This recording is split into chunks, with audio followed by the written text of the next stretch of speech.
Dehypnotize yourself from the desire. Actually recognize the anatomy of desire, which starts with thought flow. We are back with another reflection on the daily Vedantic. I think I hear our little dachshund Wendell over there. Let's see if he makes a guest appearance in today's reflection, which is on eradicating desire. Why is that even remotely interesting to eradicate desire? Well, according to the Vedas, the Upanishads, the Gita, according to this philosophy of Vedanta, Vedanta means the end of the Vedas, which is another word for the Upanishads. By the way, Vedanta has a very clear, a very precise viewpoint on desire, and that is that it is the root of all of our suffering. Stress is our mental agitation from unfulfilled desire. If you've ever had that agitation within you, something not going your way, it is not because it's not going your way. It's not because so-and-so did this. It's not because this didn't arrive on time. It's not because of the traffic. It's not because of a colleague. It's because of your desire for a certain outcome. A desire that has been interrupted.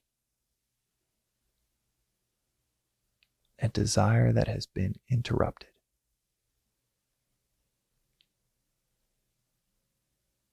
No desire, no interruption. If you live in Milwaukee and the weather is awful, freezes the energy grid in St. Petersburg, Russia, and you had no desire for the weather to be anything but whatever it was in St. Petersburg, no agitation. You didn't really care what was happening in St. Petersburg that day. No agitation, no suffering, no mental anguish. You are flying clean and clear in Milwaukee. Imagine if everything in your life had that objectivity to it, where anything could happen and you don't even register it. You're able to go with the flow of anything that's happening, just like you could go with the flow of any temperature swing in St. Petersburg. Doesn't affect you at all. You can get to that point through eradicating our desires. As the Buddhists say, the 10,000 things. The 10,000 things that we want. Eliminate them one by one until you have no desires, no contracts with yourself to be unhappy until you get whatever it is you want. In the West, we have such a cavalier relationship with desire because the average American is subjected to 2,800 advertisements a day. So we're told desire is not only fine, but you just got to choose which ones, have a bunch of them, then you got to go get those things. We're told to eradicate desires by going to get that object, that thing, that milestone that you desire, instead of the much easier, much more efficient route of just don't desire it. Dehypnotize yourself from the desire. Actually recognize the anatomy of desire, which starts with thought flow. Start thinking about something. New camera, new computer, new phone. Recognizing, just investing in this thought flow will take me towards a really agitating desire for that thing and an unhappiness until I get it. That is, Vedantically speaking, that is the anatomy of desire. Thought flow precedes that desire. So you can get ahead of it and stop it before it becomes a desire. So you can go and get it, and the desire will cease because you've achieved it, you bought it, you got it in your hands. Or you can make sure that you never add to those 10,000 things. You're constantly aware of that thought flow. But what about the middle ground where you have these desires? Those 10,000 things. We always think that it's like one thing, 5 things that we want. But if you really think about it, if you really reflect on what you want, it's maybe, I won't say it is, but maybe it's closer to 10,000 different things that we need to be going right for us to be happy.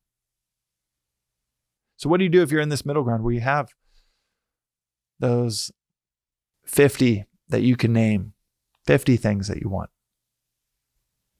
Or, to the unhealthy person, it is just one thing that they want. And then they get it and they're back to wanting 10,000 things. But to that unhealthy person, when it's so clear that they just want that one thing, whether it's the 1 or the 50, how do we eliminate these desires that cause such agitation within us? Well, Vedanta is very clear. It's through 3 practices. The 3 classical yogas: Karma Yoga, Bhakti Yoga, Jnana Yoga. Action, devotion, knowledge. There are many yogas out there. Saw driving down the highway, there's acrobatic yoga here in LA. There are many, many yogas, but classically, traditionally, there are these 3. Hatha Yoga, the physical yoga. Patanjali Yoga. That isn't even seen as one of the classical 3 yogas from the Vedas. The classical 3 from the Vedas, thousands and thousands of years ago, the original textbook, the oldest philosophical textbooks known to man, are these 3 yogas. And yoga is just a Sanskrit word, comes from a Sanskrit word, yuj, which is to join, like religare, which is the Latin root for religion, which means to reunite. Yoga is the practice of reunion. And that practice of reuniting us to the divine, there are these 3 classical approaches: action, devotion, and knowledge. Vedanta leans heavily towards the knowledge portion. Many people that might be more active, incredibly action-oriented, they might align more to a karmic path. And Vedanta says there are as many paths to the divine as there are people on earth. Not everybody, in fact, 1 in 10,000 will find a YouTube video, a podcast episode like this valuable, find it interesting. If you do, then you're likely oriented towards the path of knowledge. There are devotional paths. Conventional Christianity in the modern world that we live in, even though this was not the case for early church, but conventional Christianity in the modern world we live in, which is heavily oriented towards cultivating love for one another, devotion to a God above, a dualistic approach, that is heavily bhakti-esque. That is devotional in nature. Knowledge would be studying the words of the masters. Scriptural texts like the Upanishads, or it could be reading St. Augustine. It could be Socrates. It could be the Bhagavad Gita. But if you find yourself aligned towards that, then that is the path of knowledge. Jnana Yoga. And you don't need to use any of these Sanskrit words to think about these things. It just happens to be what the Vedas will refer to these different practices as. But to eliminate desires, no matter where you might be oriented, you need all of these. The conventional modern Christian needs a path of knowledge as well. Might not be their primary path, but knowledge of the gospel is integral. Action and service is integral. The person that is karmically oriented, action-oriented, so heavily action-oriented that service for others is their wiring. They still need a healthy dose of devotion and a healthy dose of knowledge as well. These three practices, and what is the benefit of weaving these three practices in our daily life?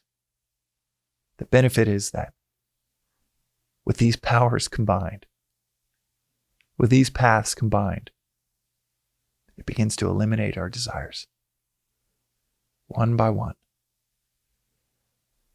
Rivers do not turn at 90-degree angles. It is not natural for you to offload 100 desires in an instant. But through daily study, reflection, the daily practices of Vedanta, being question everything, don't take anything for granted, study, reflect daily, those three practices and these three paths,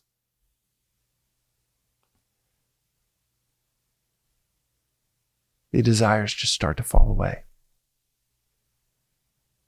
A great example is I used to really desire nightly plans. And my nightly plans would be, how do I set up plans with friends? And then we got to get reservation, and we got to get tickets to X, Y, or Z. And there were so many logistics. But I was a night owl and I loved those social experiences. Then along the way, through studying this wisdom, I went from a complete night owl to loving the stillness in the early morning hours, where I could study this wisdom. And this shift took me from all of these logistical plans and desires, and every Friday night trying to plan something different and new and novel. And so many desires of, how do we beat the last time that we went out with this couple? How do we make sure this is even better than the last time we went to the basketball game? Better tickets than before. And I shifted towards my desire of having an amazing, still, alert morning reflection time. And instead of novel, different desires every weekend, it was one desire each day to orient my day around, how do I make sure I got great energy when I wake up in the morning at 4:45? Still a desire, but an elimination of constantly changing, countless desires. From a nightlife to a life of reflection each morning. I still go out with friends, still do those things, but it's actually so little to do with what I desire. It's more of them making plans and them coming up with things for us to do, and I'm just down to go with the flow. That's an example where there was no repression, there was no suppression, there was no, I need to change my desire. It just happened slowly and naturally that I started to orient towards a different desire than what I had previously. The higher desire. And that higher desire was so simple. Became so easy. There were no reservations to make. There were no text chains with friends. Became so simple, so easy. And these really complicated, convoluted desires just fell away naturally. As Swami will say, it's like the 6-year-old that craves the bicycle and the 50 figurines and dolls and trinkets are no longer interesting to him or her. It's not that they have renounced those toys. They just have a higher desire. And with these three paths, karma, bhakti, and jnana, and it could, for you, start as simple as just reading Vedanta treatise. With these three paths interweaving in one's life, there is still desire, but of a higher kind. and the complexity and novelty of many lower desires just start to fall away. And the last thing I'll add is when I was just chasing the myriad desires of endlessly entertaining nightlife experiences, it was, like I said, endless. It was never ending. There was always something new that we needed to go do. It's always something more novel than the last thing that we did. It's always some blog post or newsletter to subscribe to find out about those new things. And it was the opposite of satisfaction in the timeless. I just kept thinking, okay, the next thing, the better tickets that we get, that will be the thing. Oh, if we can get even closer to the court, if we can get even closer to the stage, it'll be even better. And the desires would just multiply. These three paths lead to an eradication, a simplification in life. The other path that I was going down, it was a path of multiplication of agitations and desires, of life becoming more complex, less satisfying. I mean, it was the case beyond just nightlife. It was the case for the professional pursuits that I'd take on, the friendships that I'd pursue. It was like life just becoming more and more complicated, like a 10-headed hydra, where I'd satisfy one desire and 2, 3, 4 would pop up, versus something like a simplified life built around a cultivation of wisdom, reflection, a love of the stillness in the morning. And it's like all these multiplicities of desires just start evaporating. Still much work to do. But day after day, year after year, life gets simpler and simpler, more satisfying. And it's a beautiful direction in life that I wish for everybody. I talk about Vedanta treatise quite often, and sometimes I know from the 1970s amazing book, Guerrilla Marketing, which coined the term guerrilla marketing. That's where we get it from. And in that book, it talks about, I think it's chapter 7, where it talks about having to see a brand 20 times before you buy from it. I don't benefit from any purchases and anything to do with this. There's no commercial aspect to this channel whatsoever. But I talk about Vedanta treatise quite often because I feel like, okay, people need to hear it 12, 13, 15, 17, 20 times before they maybe make a purchase. The link is in the show notes. It's always in the show notes. And if you dabbled with a few of these episodes, you found them fascinating, or you've been interested in Vedanta for a while, Vedanta treatise is the book. Again, I've got no incentive to share it other than knowing that it is water in the desert for so many people like myself. It's so easy to read. There's nothing woo-woo about it. There's no leaps of faith. It's written by a trained lawyer, Swami Parthasarathi, our teacher. And at 96, 97 now, it's written 12 amazing books. Vedanta treatise is the magnum opus, the beginning and the compendium of Vedanta. And it's what you'd expect from someone that spent 23 years with a background in not just law, but also was a Shakespearean scholar. So finding all of the roots of each word and the details within each meaning, it's in his wiring. 23 years to write this book. It is, I can't recommend it enough. Life-changing it's lives changing. That's how powerful it is. And it covers all of these paths, much more detail than an episode like this can. That is today's reflection on the Daily Vedantic. We'll see you next time.